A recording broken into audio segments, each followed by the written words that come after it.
It might look like a rude email or a passive-aggressive comment or coworkers who just cannot get along.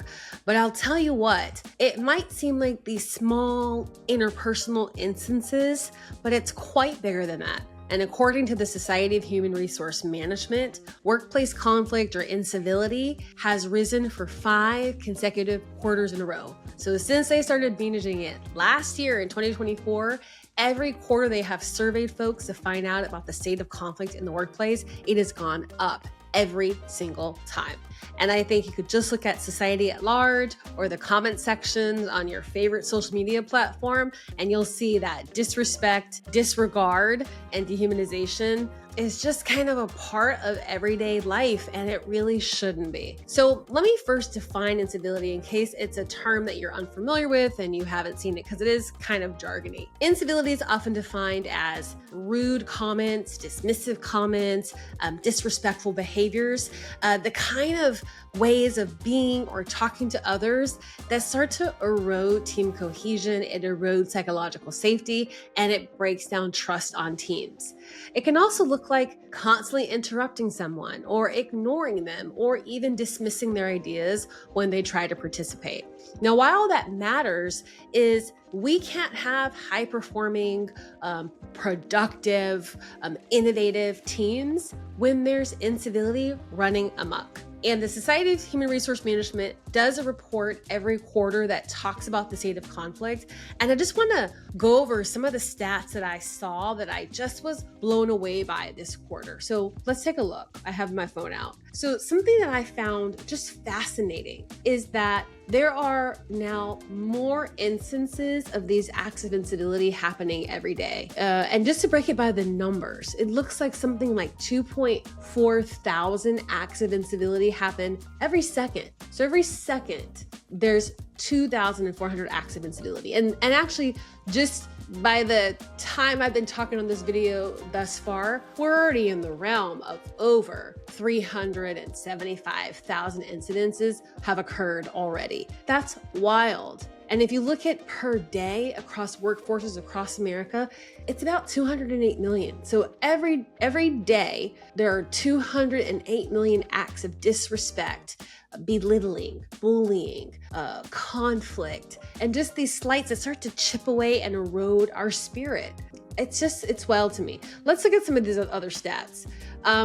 The idea that when they looked at all this data, what they found was that incivility goes unchecked. So we will see it, we've witnessed it, people have done it, and it kind of is just allowed to happen. And here's a fascinating stat here. Nearly 3/4 of employees, so about 72% of employees, they say that their manager or supervisor could have done more to prevent incivility. They could have done more to interrupt it and to repair, but they haven't. And that's not a surprise. I've been in business for 17 years, and I would say 80% of our contracts over those years have had some aspect of an interpersonal dynamic that went unchecked, a disrespectful comment, dismissive, or ways of suppressing people's ability to participate. And it just kind of happens without people thinking of the impact. And I want to say this, I don't think that most people on teams and most managers are outright trying to erode trust. I don't think people are trying to create a workforce and a workplace where harm is allowed to happen. I just think that we're not skilled enough.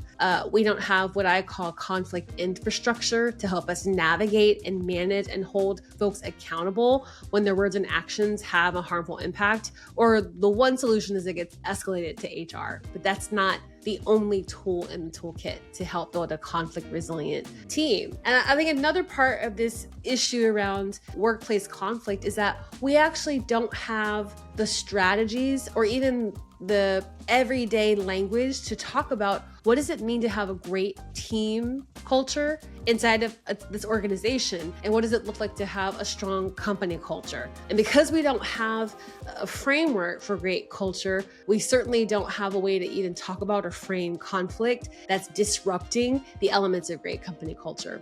My company wrote a guide to help you even think about what goes into building a great company culture. In fact, it's called The Guide to Building Great Company Cultures. It's linked in the description, and it will tell you the 12 essential elements that are required to make a great company culture. And whether that's inspiring leadership or communication or even belonging, conflict is one of those things that show up in the workplace. Incivility as well, that starts to erode all of those essential elements of great company culture. So if you want to know where to start to build great culture, in addition to staving off conflict and incivility, you're going to want to go ahead and download that guide. So let's look at some of these other stats in this Q3 Incivility report, which I found just fascinating. But I think most people would agree that if you work in a team where there's respect, where people are able to participate, they're able to share their voice, the benefits of that would connect to all kinds of things. And that's what this SHRM study found. Let me dig into it. They said that they found that employees who say their teams are civil find that they feel deeper sense of psychological safety on their team, and they feel more of a sense of team cohesion. And that doesn't surprise me either. I've been working with a client for quite a while to help them do repair work after cases of incivility and disrespect and even microaggressions showed up and didn't get managed in a way that honored the person who was harmed. And so it led to almost like a domino effect of challenging dynamics across teams and across divisions and departments. And so one of the things that we did as a consulting agency was both to begin to map and name the sources of that conflict, but then part of the repair strategy was to then look at how do we help build trust and build team cohesion. But you can't do those two things unless you address the cause of the conflict, and also how do you make it right and make sure it doesn't happen again. And that's some of the things that we're seeing in this SHRM Q3 Civility Index. Now, something else that I found pretty fascinating is that they did this survey, this poll, where they asked people to think about whether their current team is either civil or uncivil. And I think that's the wrong question. But let me tell you the stat. It says that 17% of people describe their team as uncivil. So it's a team where disrespect and conflict and rude comments are able to just just be rife. It's just running ragged on the team. And that's the misconception. When I talk about the word conflict, that word feels very heavy. It feels very big to people. So they won't often say, Krista, we want you to come in and help us manage a conflict that happened. There's euphemisms that people use. There were interpersonal dynamics. There's just a little friction here, or there was some team tension. And I know that conflict feels like a big or scary word, but it's because as a culture, we are generally conflict averse. And so we were even averse to using the word. The challenge with all of this linguistic games is that we think unless there's somebody getting cussed out, and I've had that on teams, unless there's somebody being cussed out, unless there's somebody who's like flipping tables and yelling and just being the level 10 nasty, if we don't see that, for many people, they don't have a radar to find or to even map where the incivility is coming from or what it's looking like on that unique team. So even though the SHRM survey says that only 17% of workers describe their team as uncivil, I will tell you from our own consulting, I work with teams that were lovely. I'm working with a client now, lovely, lovely team. They care about each other. They collaborate well, and they've had instances of incivility that have derailed their performance, productivity, and team cohesion. But they wouldn't describe their team as being uncivil. So I think the question shouldn't be whether or not your team is uncivil or not, but it is, where does incivility and conflict show its head, and how does it get addressed, or how does it not get addressed? These are those kinds of questions. I don't think it's a surprise that for the last 5 quarters, that incivility and conflict in the workplace has gone up And the reason I'm not surprised is that all you have to do is take a leisurely walk into the comment section on your favorite social media platform.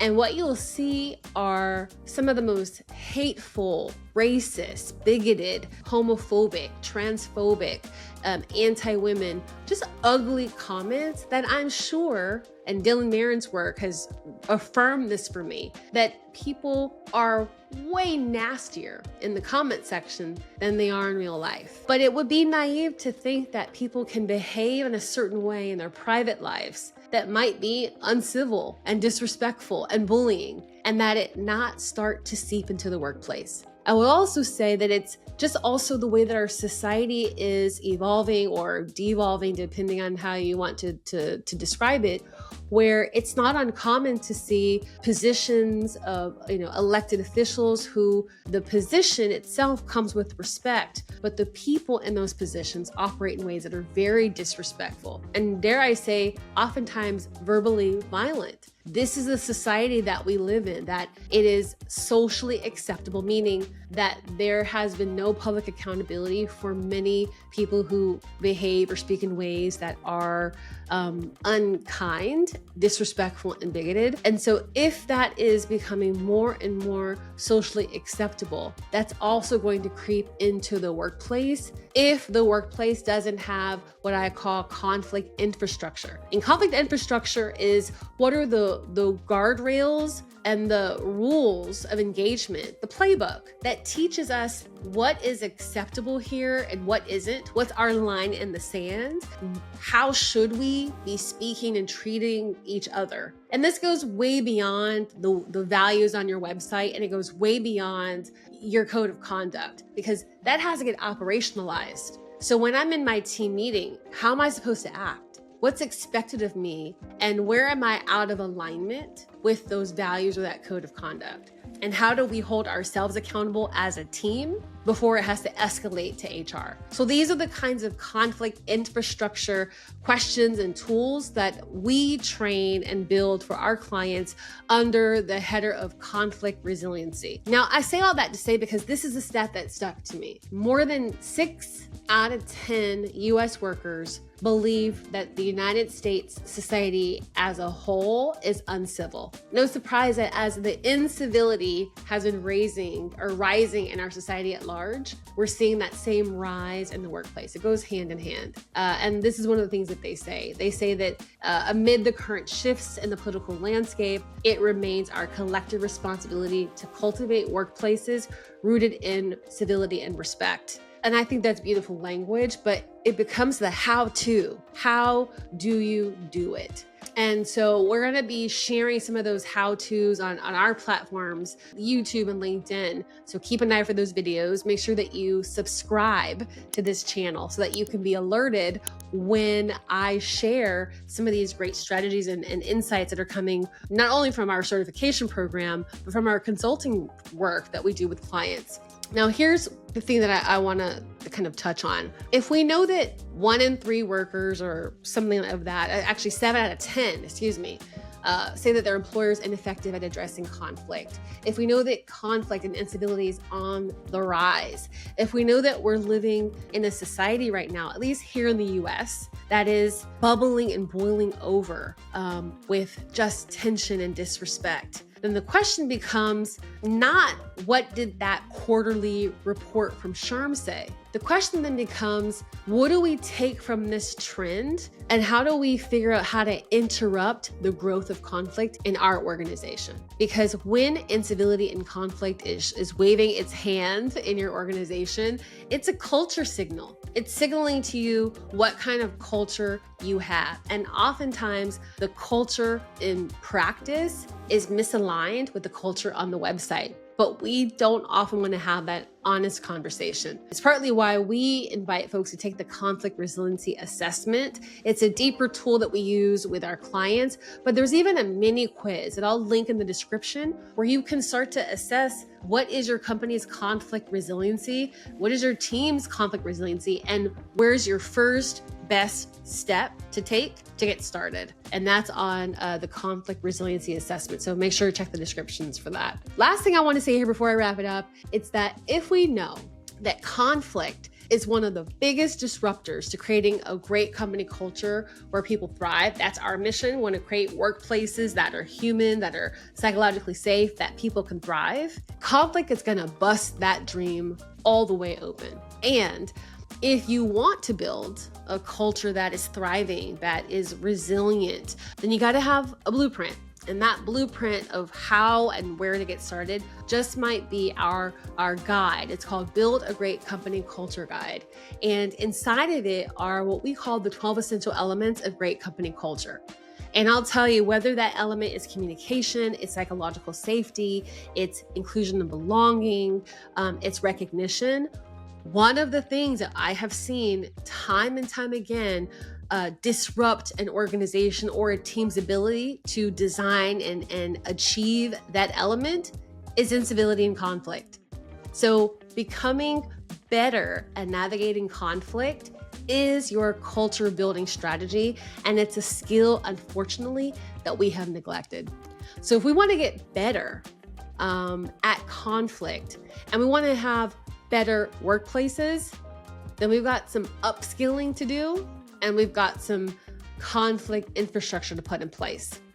So if you want to learn more, make sure to like and subscribe this video. I'll be sharing more tips about workplace conflict and workplace culture and how to build a great workplace culture.